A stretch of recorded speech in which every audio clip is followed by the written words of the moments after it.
I'm Seamless, and this is Friday, which means it's time for a new How to Bass. And today we're going to be talking about a whole bunch of this stuff. But the title for this video is Channel Resampling. And what this means is that a lot of the basses that we're hearing are you see all these like crazy audio clips or whatever, and a very few actual MIDI. And this isn't because I did a lot of crazy like super resampling that cannot be replicated, whatever. Actually, a lot of the sounds that we're hearing are pretty much exactly what they sound like, just in the regular synthesis mode, which actually is way over here.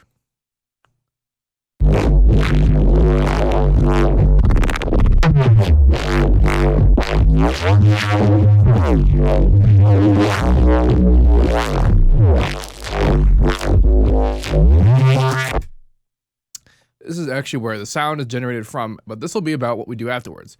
When we record it, and we put it in channels. And then we use various things like time stretching and pitch shifting and all this kind of stuff to get the sounds that we actually used in the song. Like that one, or my favorite moment is actually this part in the track here. Now this sound, this particular thing is actually just the regular audio just pitched up an octave. I use only part of it, but that's what it is. And then various other ones we have like reversed. Some time stretching. Let's see where it's like this guy.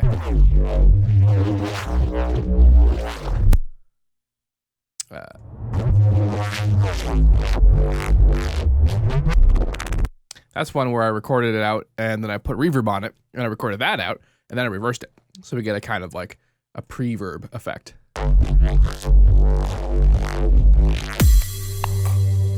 So that's what that process is all about. And that's actually very simple. That's actually just really obvious. Like you just record it out, have it as a sample, and then screw around with it in here. And like a lot of people might be thinking, oh my God, this is like obvious stuff. Like people like Frequent have been doing this for a while. Like you do that, and it's a lot easier, obviously, in Ableton, just because they're better at stuff like time stretching. But it's not necessarily about them having better algorithms or better workflow. In fact, it's not even about being better. I alluded to this on Facebook when I said that Brian BT had put me on the path of destructive audio processing, and that's what this stuff is. Like using the tonal time stretching algorithm gives it that kind of hairy sort of sound to it, versus using either just not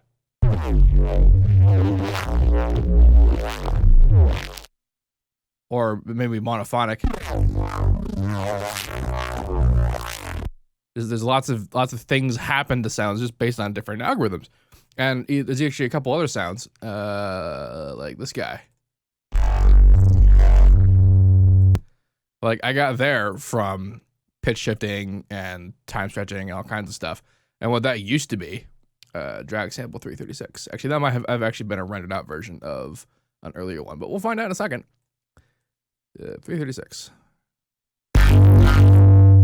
That was the sound. And I'm pretty sure that was the original. And that's actually based on one of the harmers that I have running in here somewhere. Nope. Nope. Nope. Nope.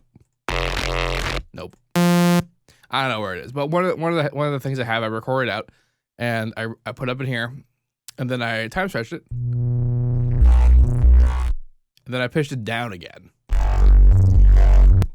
And like it's not so much that I had that sound in my head. It wasn't like I wanted to make it sound like that. I just wanted to see what I could do by destroying stuff with different algorithms, different like stretching and pitching, all this kinds of stuff. That's what this is about. That's what the whole thing is about. But I am still going to show you how to make the source material, because that's important. So this guy actually did involve some cool stuff in terms of distortion that was new. I may have just destroyed everything. Nope. Okay. So let's see. This dude began its life as this harmer, which with all the effects off, sounds like this.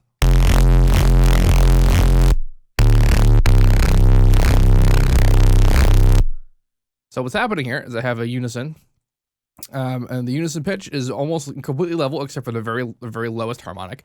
And this is what determines basically how fast the oscillation as a result of phase cancellation is, which is what happens when you detune two voices together.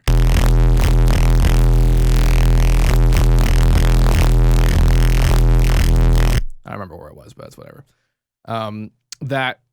That's what this is all about. Other things I've done is that I've increased in the local EQ the value of the lowest fundamental tone. That was to get a rounder, kind of more distorted sound, because if you push more low end into distortion, which there's a lot, then it gives you a more kind of rounder sound. It pushes out a bunch of other harmonics, hence bringing up the higher harmonics a little bit too, to sort of compensate.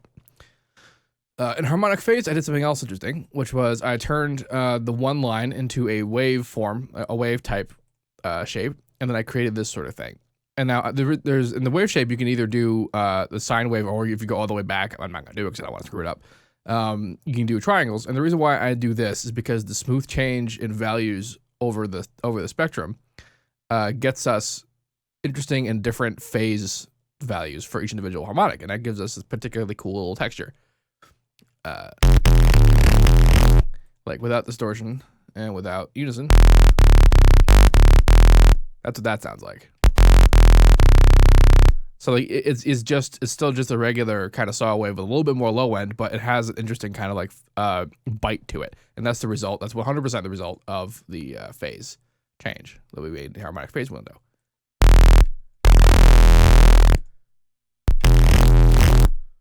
So that's what this thing is about. And then it goes and gets affected. You EQ it and then distort it again. Just fun. And then I put it in this patcher. So this patcher is interesting, not just because of this weird parallel distortion that's going on here, but also because of the particular shapes of distortion that I chose. Now, a wave shaper, the way that it works is that we have an input and an output. So like as the sound increases in amplitude, it gets pushed up and pulled down and pushed up again because of this shape. And in this shape, it gets pushed down and then gets pulled up and it gets louder, that kind of stuff. Now, like, it's kind of hard to visualize, but when a wave shaper does this, it does this as fast as the waveform. It like because it's doing it in real time, hence it becomes distortion because it has no time variables. Not like Maximus, which does pretty much the same thing, only it has time variables. And in this regard, I had kind of like a duh moment where I liked the sound of this thing. Like I like the particular kind of sound that this created, but it also had a lot of other sounds I didn't like. So what I did was I basically just, like, this guy is the EQ for this one and this guy's the EQ for the other one. So I kind of fit them both together. So I had the sounds that I liked of both of them. Which seems pretty straightforward. A lot of the stuff that I do that ends up being neat is really very straightforward stuff. And like, it's just, I spend a lot of time trying to be as complicated as possible. And sometimes I miss the simpler things. So that's what's up. I'm doing the whole EQ modulation thing. I have one EQ with one bandpass and 3 notches, and they're being all modulated separately. Here's the bandpass, here's the 3 notches. There's one bandpass later, but we haven't gotten there yet. Yeah.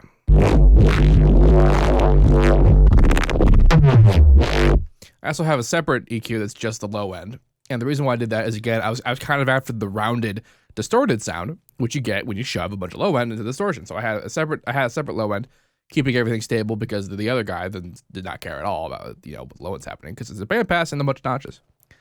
So they get in there, and then I EQ them again with, or rather, this EQ that I described happens, and then they get put into a Maximus. The Maximus, like I just described, remember doing the same thing as a wave shaper when you have no time variables. I turned all the time variables off for the master compressor. So it's essentially acting as a wave shaper. And then the low, mids, and highs are actually acting as regular compressors, and I'm compressing it to keep them all like relatively even, and also to mess around with the stereo spread. So that's what these guys are. These guys do. Not a huge amount of complication involved. I don't even mess with any of the speed or whatever. It's just the graphs. The graphs. Then it gets EQ'd again, and this is just a bandpass, but I have a little bit of some things I moved around to balance out a little bit better. That's why it looks a little misshapen.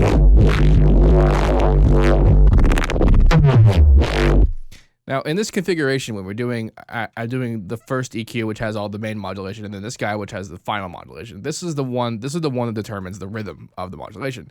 as you can tell when this part shows up. Like what we're hearing is 100% like the rhythm, the movement that we're cluing in on is the result of this guy. It doesn't really matter what these guys are doing. These guys create the texture of the sound, and this kind of like guides the main rhythm of everything.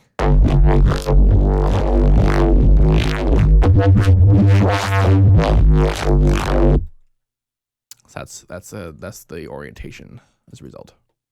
Sometimes I can go extra crazy by also doing more notches there and all this kind of stuff, but I don't feel like doing that.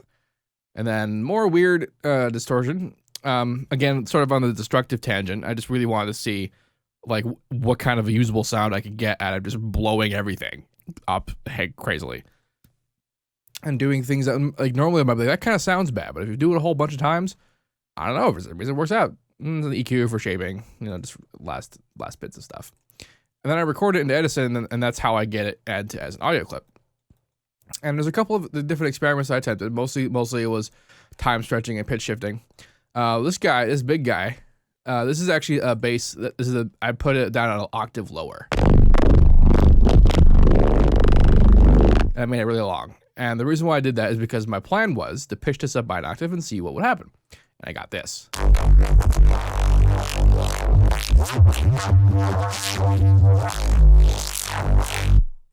Like, it sounds pretty much like the rest of these guys, but it has very slight differences in it. And like that's part of like why we're not so much like going, okay, I want to have a sound that sounds like this. It's kind of like what happens to the sound if we do this to it. It's a very different kind of sound design desire. It's pure experimentation in that regard. So other fun things that I do are actually some involving the Midi. So in the beginning of this guy, like this, the very beginning of the first one, sounds particularly gnarly. And one of the reasons why that is because I'm playing two notes at once, and they're very close together.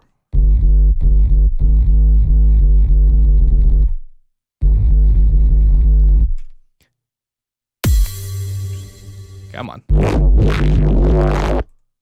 And I actually do that a number of times. Like that weird like vibrato business that happens as a result of these two notes being close to each other. You might be thinking, why aren't we hearing two independent notes? And we would hear two independent notes if I wasn't distorting the crap out of everything. Shoving everything together, especially shoving the low end into the distortion like this, creates much more noticeable and unavoidable phase cancellation in the resulting sound. And as a result, we're only hearing independent singular pitches because they're competing with each other in the very short crunch space that the distortion is creating.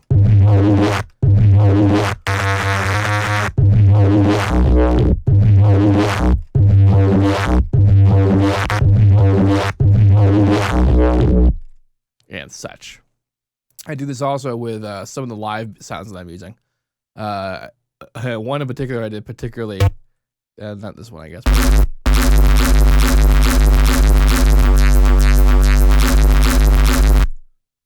It could be cool. It could be a fun time. This one. 3 at once. I turned it down a little bit just to kind of because it got a little papery. Let's see, where's this guy?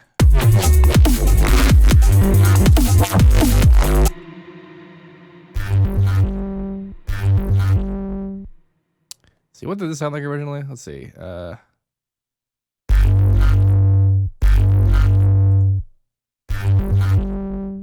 had absolutely no idea that was going to sound like that. And that's why I used it. I believe that's, yes, a regular one.